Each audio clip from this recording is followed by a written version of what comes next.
أم الدنيا زمان.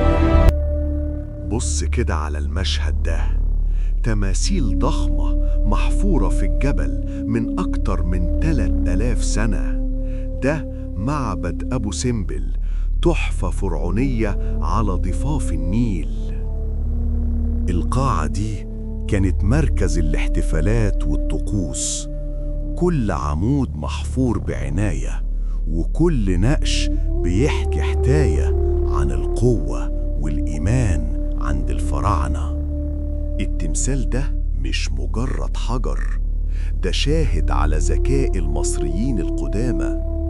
كل تجاعيده وكل تفاصيله بتحكي قصة آلاف السنين.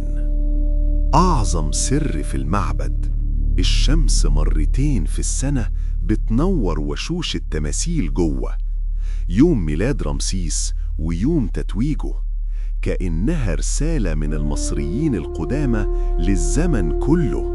أبو سمبل مش بس مبنى، ده معجزة حية بتشهد على عبقرية المصريين القدامى وعظمتهم اللي لسه مخلدة في قلوبنا. لو جاتلك الفرصة تزور مكان واحد بس في مصر القديمة، تختار الأهرامات